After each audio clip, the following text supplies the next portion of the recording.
faces of the storm 5 years later.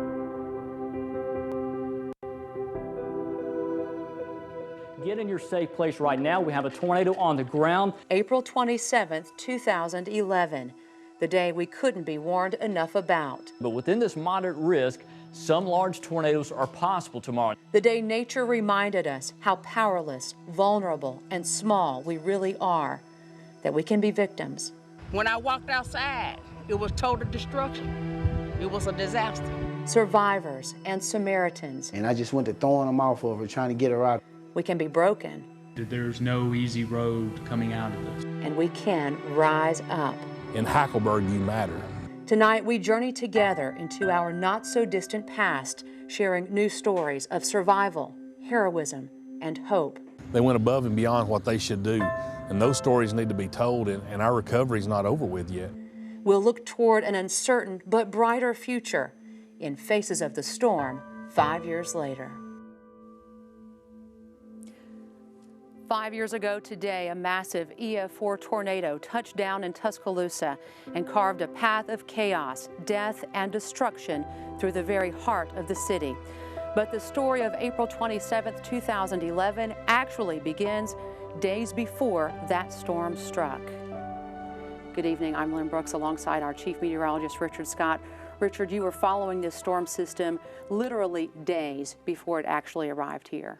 Yeah, Lynn, and I'll be the first to admit, the days leading up to that event, I was absolutely terrified. My guts were just turned inside out. Days before that, I couldn't eat, I couldn't sleep, just knowing what was about to happen. There's nothing I could do to stop it. Just looking at this event before it were to happen was just quite frightening. It was a doomsday setup, Lynn, and it was something we've been talking about for days before that. We're talking about 5, 6, 7 days out, something that we're looking at. In fact, this is what we're looking at, kind of setup of what was happening that day of a storm system that is developing over the Rockies, moving our way, and the power behind this, Lynn, was something that was incredible, something that you just can't explain. It's something that I've never seen before. Right. Hopefully I'll never see again. Hopefully we'll never see again in our lifetime, but it's not a guarantee. So let's show you what happened. Let's pull that full and show you this storm system. I want to take you step by step of why this was such a bad event. The system originated out of Texas, tracked northeast in a very prime location for tornadoes in Alabama.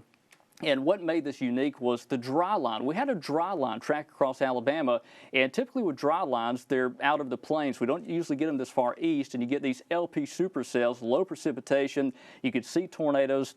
They're not wrapped up in rain like they typically are in Alabama. Usually you can't see tornadoes in Alabama. Every one of these tornadoes you can see from miles away, and that was a unique setup, but plenty of Gulf moisture moving north ahead of this. The warm, unstable air was the fuel for the thunderstorms we had that day. On top of that, a very strong jet stream, which created the wind shear effect. So you had strong thunderstorms, you had the wind shear, which got the storms actually rotating and developing. That in terms of that environment we had was perfectly conducive for tornadic storms. This is what we look at when we forecast severe weather. Some of the ingredients we need for severe weather: you got to have instability. You got to have that warm, moist air at the surface, a strong surface south wind fueling the thunderstorms, and something like uplift, something like a front. And we had that to get the storms developing. The key ingredient for tornadoes that day was the amount of wind shear. Some of the strongest wind shear I've seen in my life forecasting weather. I've never seen it that high that day. So what happened? We had that morning round of severe thunderstorms, widespread damage, and tornadoes early that day. There were numerous people, hundreds of thousands without power, leading to the afternoon round of violent supercell thunderstorms. There are 62 total in Alabama. That's never happened before. In Alabama's history, there's never been that many tornadoes in one day, 62, and sadly over 250 people died in Alabama. And Lynn, this map right here tells a story of what happened, how many tornadoes were there. This is each individual tornado track across Alabama. We had 4 violent tornadoes in Tuscaloosa County, Lynn, countless tornadoes across the state. Certainly something that has gone down in history. Hopefully we will never see anything like this again. And here's a look now at that very frightening day right here in our community. This is a very large and sizable tornado coming right towards the city of Tuscaloosa. Confirmed tornado on the ground. My youngest son was with me. We started watching what was taking place, watching the sheer magnitude and power of the storm, basically, as it was across Greensboro into Rosedale. I've got debris in the air. It's a rather large vortex. We picked up my little Toyota, and I just got on the floorboard, and I ain't hear nothing else until I hit the ground again. Rosedale courts took a very hard hit. Rosedale flattened, confirmed fatalities. A lot of people trapped. The killer tornado now attacks the very heart of the city. People trapped in a Full Moon restaurant, Full Moon Barbecue. Prince Avenue, reports of a 13-year-old female and 23-year-old male trapped inside the residence. The boy had a young man had a broken femur. He had other serious injuries. The next guy I came in contact with literally had his face ripped off. It was just laying in his chest. Now Alberta annihilated, its school and its life-saving fire station among the casualties. Any available unit that can respond to the East Precinct, there's extensive damage. Medical over here on the precinct. Got several people trapped on our house. Unit advising they have babies trapped. Every moment more massive, the twister reaches peak size as it hits Holt. The house had fallen in, and there were 4 people that were trapped. My son told me to get down.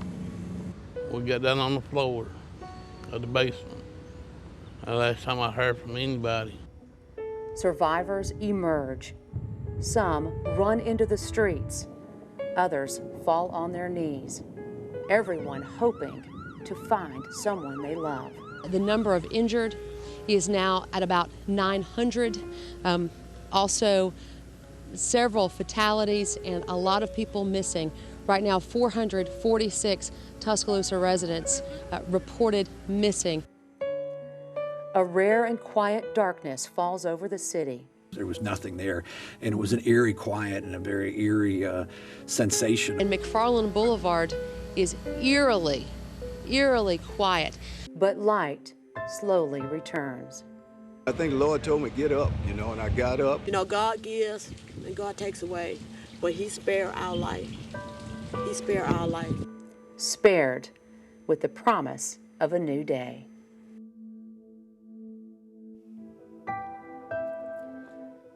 Next, we'll take you to the heart of Tuscaloosa and look back on one of its darkest days. Plus, Mayor Walt Maddox will join us to talk about then, now, and the future in Faces of the Storm 5 years later.